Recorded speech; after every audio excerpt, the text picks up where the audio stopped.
Okay, shalom, shalom. First and foremost, before I begin with this lesson, I want to start by giving all praises, honor, and glory to our power, Yahweh, Ba'ashem, Yahweh Shai, Ba'ashem, Rakakwadash. Double honors to the apostles, the elders, and the bishops, that great millstone who do rule well and teach well. Shalom to the hopeful elect, and you I can push in his word throughout the four corners of the earth with all truth and sincerity. Shalom, shalom. And I'm going to play this video. And I'm going to get into my lesson because, coming into the times we're coming into, we understand that Esau, Edom is going to shut off the power, right? That easy access to getting your water, going to the stores, they're going to be, ransacked, right? Suddenly shall the sown places appear unsown, okay? Because when when Esau causes that chaos, right, to bring in that order, which is going to be that new world order with that charagma, running off that charagma, he's going to cause, famine. And water is a big thing about that, right? They like to make you think that water, is, someone actually put it here in the comments. There it is. The only thing I learned about the water was the evaporation rain cycle, right? And that's not so. Right, because Esau's whole mission is to push faithlessness out here in the world. Right, this is why you have all this Scientology, always trying to prove something, always trying to prove things, always trying to push out that, faithlessness. Right, because hope, right, faith, let's get it. And this is what we're gonna need in order to go into the times that we're coming into, known as Jacob's trouble.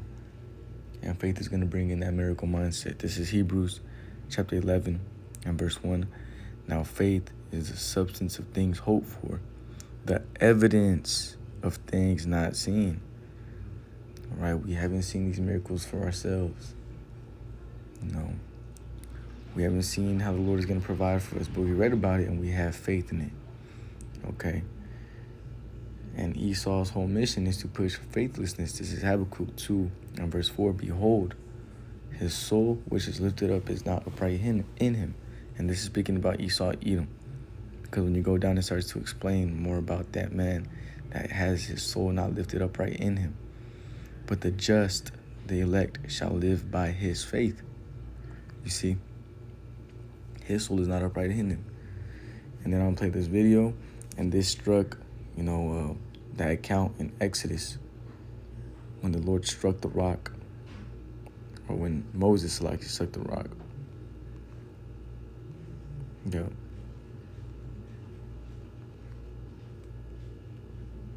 "17. So I'm gonna put out this video. A lot of people were asking me for examples of primary water because they were never taught it. Reason being is our educational system was taken over by the Rockefellers. Yep, Esau, Edom has taken over, the world. Right? And our education system is taken over by Esau, Edom. The Rockefellers, the elites. By the Rockefellers. Right? His blessing that the Lord gave him. The fatness of the earth.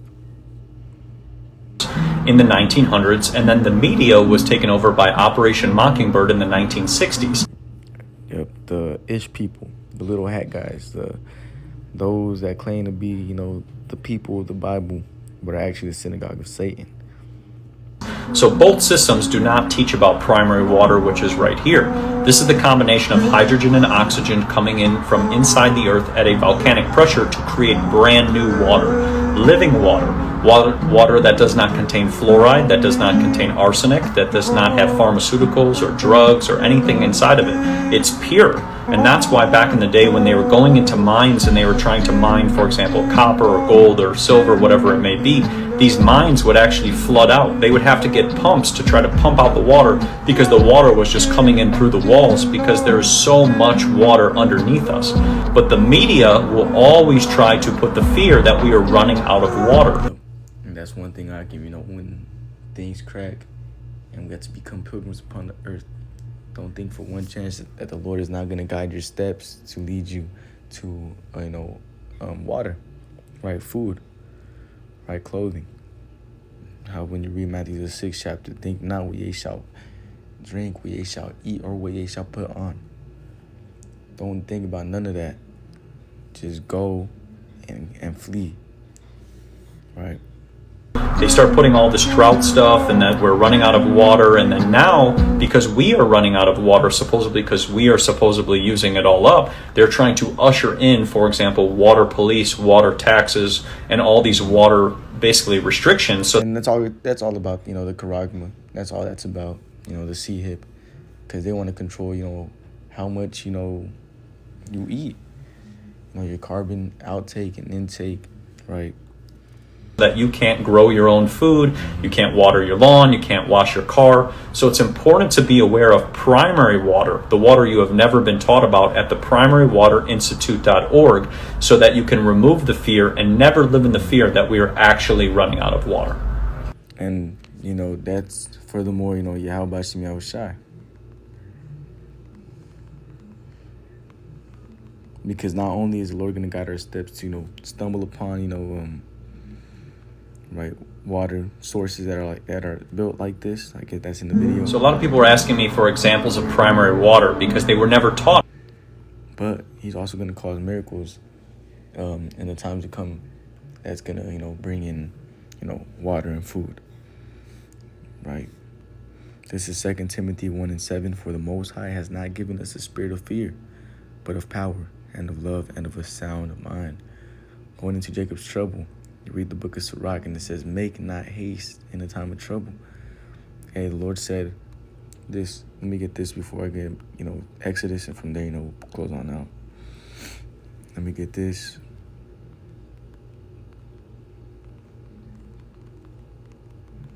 And then you read Psalms 91, yup. Let's go up.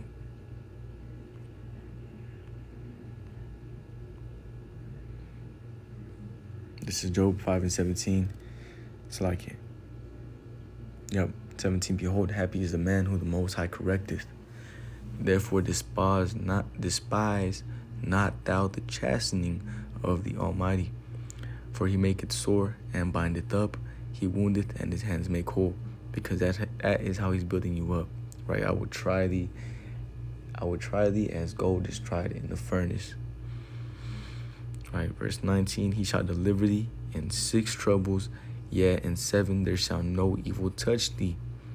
Verse 20, in famine he shall redeem thee from death, and in war from the power of the sword. And this is why when you read Matthew the 24th chapter, let me get it real quick. When you read Matthew the 24th chapter, and it says this, it says,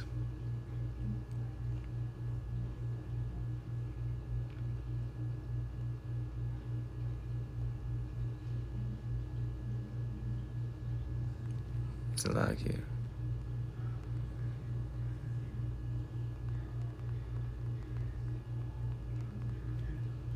Pretty sure it's Matthew. Yeah.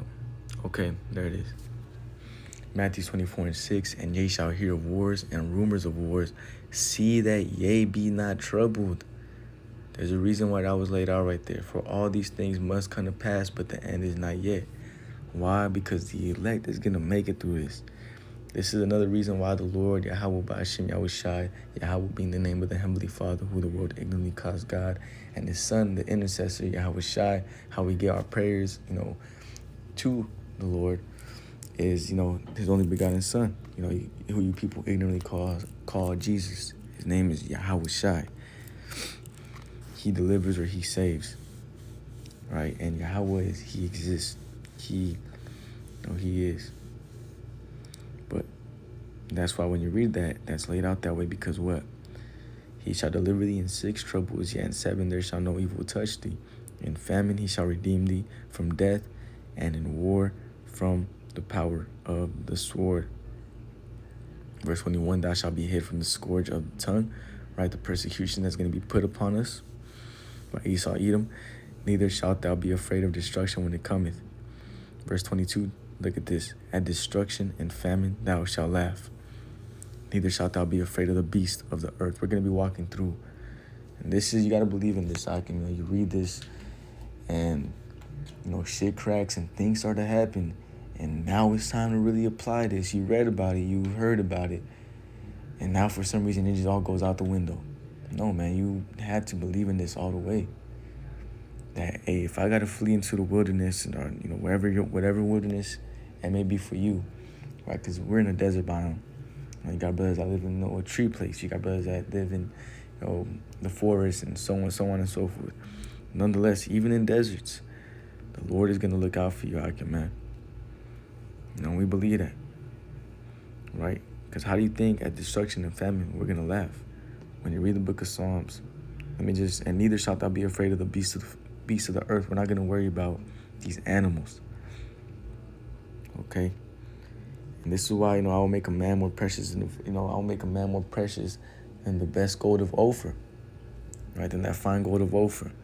Because we're gonna be walking through Jacob's trouble while people are dying, things are blowing up, chaos is happening across the four corners of the earth.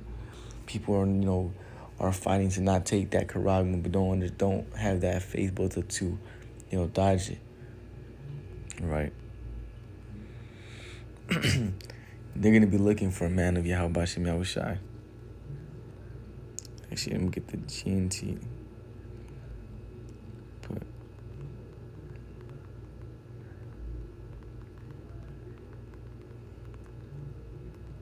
Let me see.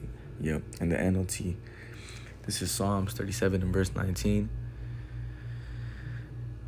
Oh, it's right there. In the NLT, New Living Translation, they will not be disgraced in hard times. Are we not coming into hard times? You're seeing all these work layoffs. You saw Edom coming in with that charagma, and you see World War III getting ready to really pop off. Okay, we have the chariot sightings. We have apparitions popping up. Right?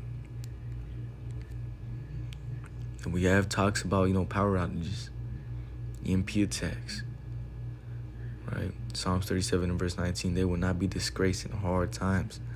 Even in famine, they will have more than enough. Bang. Okay. Verse 23, this is why we're not going to be in fear of the beasts of the earth. For thou shalt be in league with the stones of the field, and the beasts of the field shall be at peace with thee. You might fuck around and wake up with a pack of,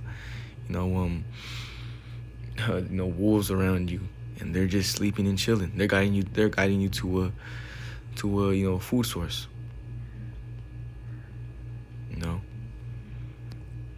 But nonetheless, there's also going to be miracles happening, and that's a miracle in itself, man. Being in league with the beasts of the field, a mountain lion looking at you and not even wanting to eat you, it's chilling. Then, a heathen pulls through, or 2/3 comes through, and he just starts, eating them up. And that's when you're going to know this precept is going to pop into your head. Oh, that's that Job, the 5th chapter. Being in league with the beasts of the field. But this is Exodus. I'm going to start at verse 1. This is Exodus 17 and verse 1. And all the congregation of the children of Israel journeyed from wilderness of Sin after their journeys according to the commandment of the Lord, and pitched in Rephidim, and there was no water for the people to drink. Verse 2, wherefore the people did chide with Moses, and said, give us water that we may drink. And Moses said unto them, why chide ye with me? Wherefore do ye tempt the Lord? I'm going to get that word chide for you, brothers. And those just, looking in from the outside. Scold, rebuke. Okay.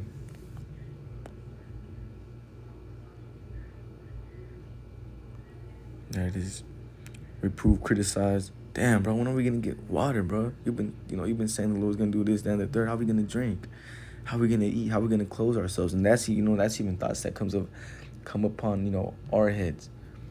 But we understand the scriptures just as Moses did. He understood the Lord.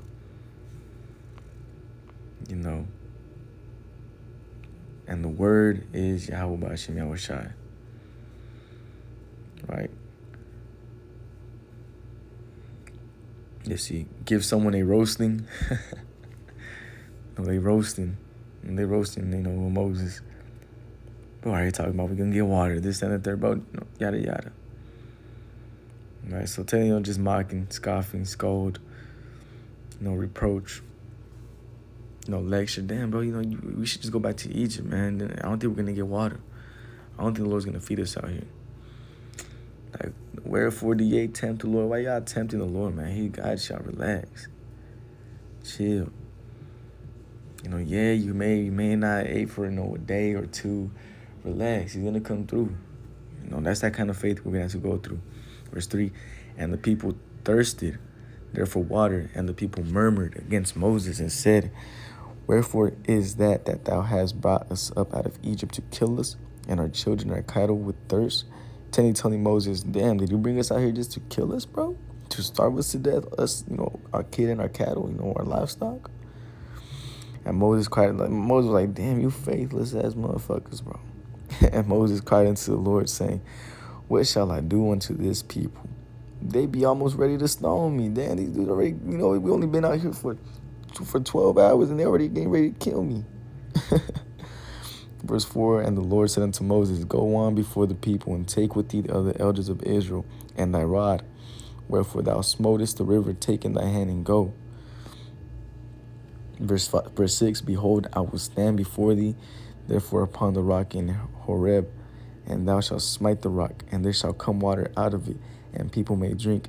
And Moses did so in the sight of the elders of Israel.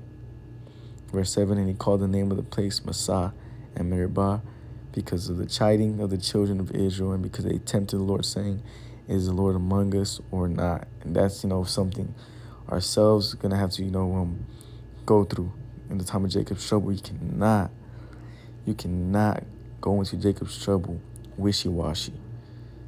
Tempting the Lord, is he with us or is he? No. You got to wholeheartedly believe when shit hits the fan and things go zero, and you have to walk out that door, you have to leave everything behind, that the Lord is with you, okay? And he's going to give you water, and he's going to bring you food, just how he did with Elijah as well. He brought him with the birds. This is why, hey, blessed is he that readeth. Just how he did, with the stone, man. Smite the rock, and I'm going to cause water to come out, because these dudes is bugging. They can't even just wait off a little bit. I got y'all, but damn, relax. Y'all trying to tell me. Yo.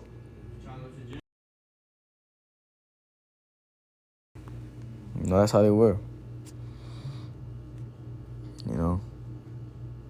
Verse 7, and he called the name of the place Massah and Meribah, because of the chiding of the children of Israel, and because they tempted the Lord, saying, is the Lord among us or not? And that's how you cannot be going into Jacob's trouble wishy-washy. Don't know if the Lord's with you or not. This is why the scriptures say this. I'm going to close off with this.